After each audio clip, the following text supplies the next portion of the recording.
সবকিছু হয় না, সবকিছু হচ্ছে ওর পরকীয়ার জন্য। কারণ ও পরকীয়া করে ফার্স্টে মুন্নার সংসার ভাঙছে, পরে আমার সংসার ভাঙতে চাইছে, কিন্তু পারে নাই, ওরে এখান থেকে লাথি খেয়ে বের হয়ে যাইতে হয়েছে। কারণ আমি তো মুন্নার বউর মতো এত ভালো না রে। কিন্তু বিশ্বাস করো ওর ভিতরে যে এত নোংরা একটা মানুষ আছে, এত বাজে একটা মানুষ আছে, যে মানে তোর আমার সাথে লাগছে তুই আমাকে নিয়ে কথা বল, ও আমার আম্মুকে নিয়ে যেসব মিথ্যা কথা বলছে, তো সেইগুলো আসলে মেনে নেওয়া যায় না। যে আসলে ও চলে গেছে অনেক ভালো হয়েছে, নাহলে ও আমাদের বাসায় থেকে আমাদের সাথে শত্রুতা করতো।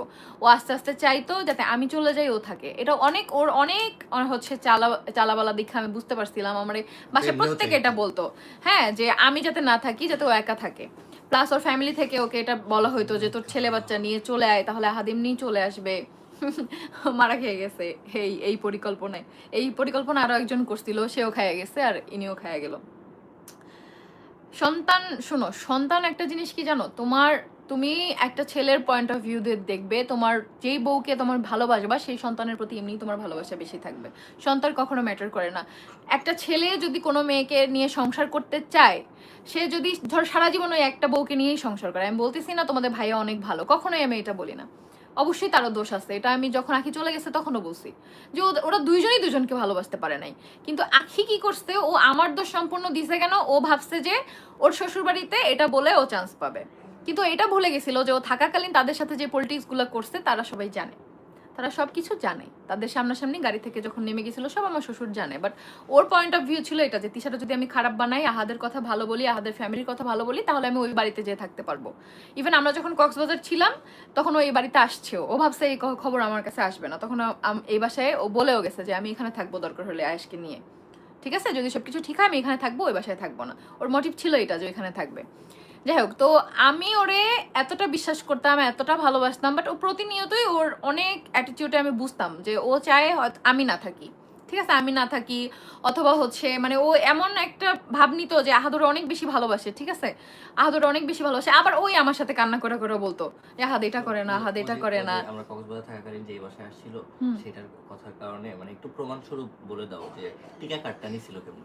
ও আচ্ছা, ওটা বলতে হবে। ওটা ওই যে আয়াসের টিকা কার্ড হচ্ছে ওই বাসায় আমার হেল্পিং হ্যান্ড, চোর হেল্পিং হ্যান্ড আমাদের পারমিশন ছাড়া আমাদের আলমারি খুলে টিকা কার্ড নিয়ে আয়াসের এইখানে দিয়ে গেছে। এই বাসায় আমার শাশুড়ি যে ওই বাসা থেকে এই বাসায় আনছে, তারপর ওইখানে ছিল, দিছে, তখন বলছে যে আমি আয়াসকে নিয়ে এই বাসায় থাকতে চাই, ওই বাসায় থাকবো না, আমি শ্বশুর বাড়ি থাকবো। বাট আমার শ্বশুর অ্যালাউ করে নাই।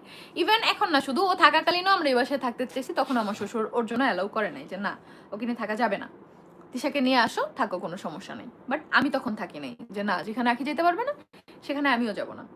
বুঝতে পারছো? হ্যাঁ, আর আমি কত বলদ, কিন্তু আমি কত বলদ। কিন্তু রিজিকে যদি থাকে তাহলে আলটিমেটলি আসতেই হয়। তুমি আসতে চাও নাই, কিন্তু আমার কিন্তু আমি আসছি আমার শ্বশুর বাড়িতে, জোর করে আমার শ্বশুর বাড়িতে আসার কখনো ইচ্ছা ছিল না, এটা আমি তোমাদের আগেও বলছি। কারণ আমার ইচ্ছা ছিল আমি যেভাবে আসছি ওইভাবেই থাকবো, কিন্তু ওই যে আমার কপালে আছে। আমি তখন তো জানতামও না যে ওর মোটিভ এটা ছিল, যে ও চায় যে ওর ছেলে বাচ্চার জন্য শ্বশুরবাড়ি এসে থাকবে। ভাই, ছেলে বাচ্চা দিয়ে কি হয়? আমি যেটা বলতে চাইছিলাম যে কোনো পুরুষ যদি এক নারী নিয়ে সংসার করে, তার যদি সন্তান না থাকে, নিঃসন্তান থাকে, তারপরও তাকে নিয়ে সংসার করে, সেটা কোনো ম্যাটার করে না যে আহারে বাচ্চা হয় না দেখে আরেকটা বিয়ে করবো। আমি কখনোই সাফাই গাই না যে তোমাদের ভাইয়া অনেক ভালো, কখনোই বলি না, পদে পদে ভুল করে।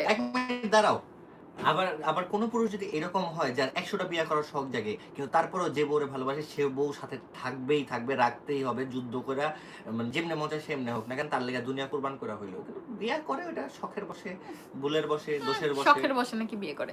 কখনোই আমি কখনোই বলবো না যে আমার হাজবেন্ড অনেক ভালো, কখনোই। আমি তো নিজেও স্বীকার করি না যে তোমার হাজবেন্ড একদম ভালো, কিন্তু আমার মতো ভালো কোনো ছেলে আমি সংসার করতেছি, ঠিক আছে, আমি সংসার করতেছি কারণ আমি তাকে ভালোবাসি। মানুষটা খারাপ হোক যাই হোক, আমি তাকে ভালোবাসি, আমিও ভালোবাসি, যার জন্য আমি আসি, আমি চলে যাইনি। আর তোমাদের আপুকে আমি বিশ্বাস করো, তোমাদের আপুকে আমি হচ্ছে গিয়া মানে তোমাদের আপুর সাথে আমি কেন সংসার করি জানো? কারণ একটা লাক্সারিয়াস বউ আছে আমার, তাই ভালোবাসি দেখা না, বুঝছো?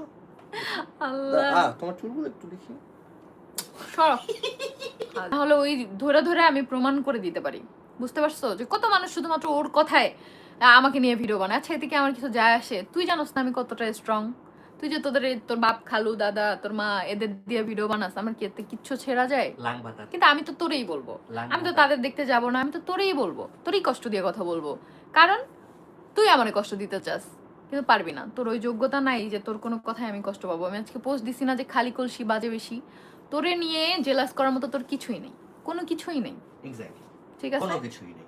আর ওর রূপের কাছে 3বার ইন্টারে ফেল করা একটা মেয়ে, সে আমার এডুকেশন ব্যাকগ্রাউন্ড নিয়ে কথা বলে।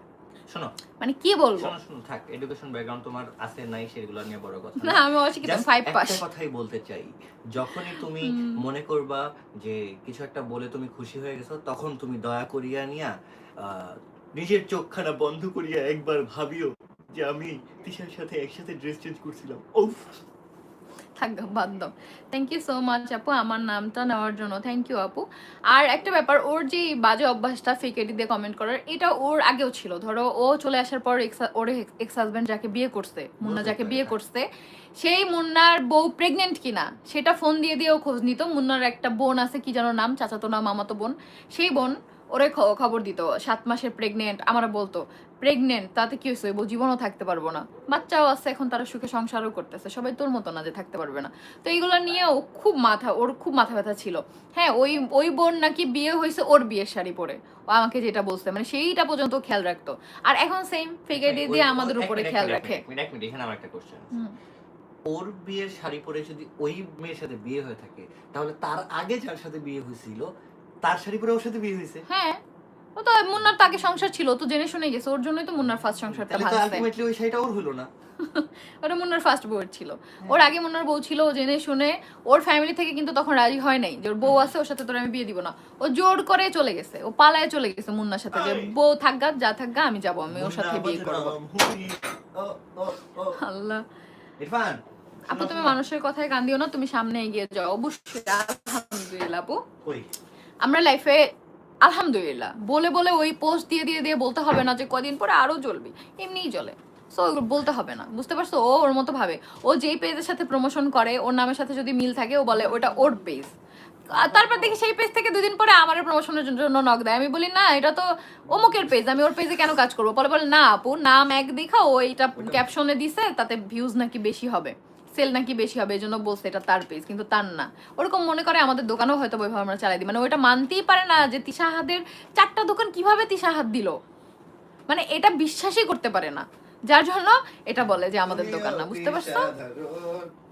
হ্যাঁ, আমাদের পেজে, ডি কোম্পানির পেজে যে কত ফেক আইডি দিয়ে মেসেজ দেয়, আসলে তিশাহাদের দোকান, কোন কোন জায়গায় কত টাকা দিয়ে দোকান দিছে, এত শখ কেন, কত টাকা দোকানে খরচ হয় জানোস না? এটা এই গুগলে সার্চ করিস যে একটা দোকান দিতে সাভার নিউ মার্কেটে অ্যাডভান্স কয় লাখ টাকা লাগে, আর মাল কয় লাখ টাকা লাগে, ফোনের ডিলারশিপ নিতে কয় টাকা লাগে, জিজ্ঞেস করিস, তাহলে যায় না যাবি। আপু আমি ভাবতাম ওই কালিয়া অনেক ভালো, এখন দেখি পুরাই এমজি। ওর ফ্যান থেকে তোমার ফ্যান হয়ে গেছি, প্লিজ আমার নাম নাও জেরিন। Thank you Jerin. তুমি ভুল কমেন্ট করছো, এমজি না, কে এমজি, কালিয়া মনের গান। আল্লাহ, আপু তুমি অনেক ভালো। না আপু, কোনো মানুষই অনেক ভালো হতে পারে না, সবারই কোনো না কোনো দোষ থাকে, কিন্তু একতরফা কখনো এক হাতে তালি বাজে না, একতরফা কখনোই এক হাতে তালি বাজে না, এটা সবসময় মাথায় রাখবা। কোনো মানুষই স্বয়ং সম্পূর্ণ ভালো না।